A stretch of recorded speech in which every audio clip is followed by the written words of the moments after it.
Good morning सगळ्या ताईंना, तुमचं स्वागत आहे माझ्या छोट्याशा मिनी ब्लॉगमध्ये.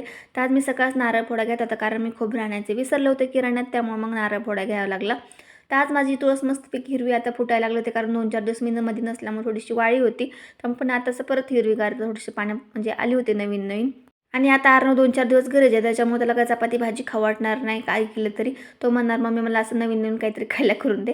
आणि त्यांनी आज मागितली होती भेळ करून दे म्हणला होता.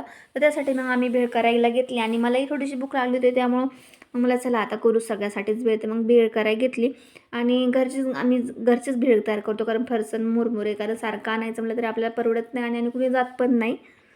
आणि तुम्हाला जर माझे व्हिडिओ आवडत असेल तर प्लीज माझ्या चॅनलला सबस्क्राईब करा आणि लाईक पण करा. तर मस्तपैकी अशी भेळ करत होते मी आता, आणि ही भेळ करायची ती ओली.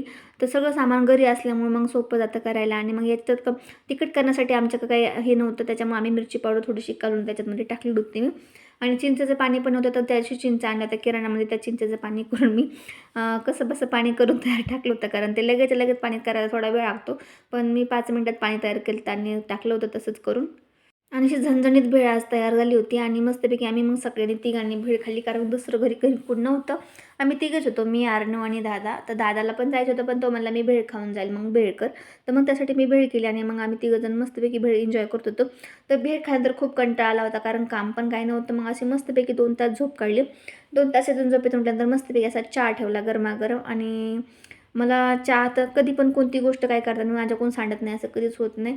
तर किती नीटनेटकेपणा करायचा म्हटलं तरी कोणती ना कोणती गोष्ट सांडती काहीतरी होतंच, त्याच्यामुळं नेहमी माझं तर असंच होतं. आणि परत झोपेतून उठल्यामुळे थोडीशी भूक लागल्यागत झालं, तर मग परत एक बिस्किट पुडा घेतला आणि आता मस्तपैकी एन्जॉय करत बिस्किट पुडा खाणार टी व्ही बघत बघत. आणि मुले गेली ती खायला, त्यामुळे मी एकटीच घरी होते. तर एकटीच घरी असल्यामुळे मग एकटी पुरताच चहा केला आणि एकटीच बसले होते खात. तर भेटू पुन्हा पुढच्या ब्लॉगमध्ये, तोपर्यंत बाय बाय.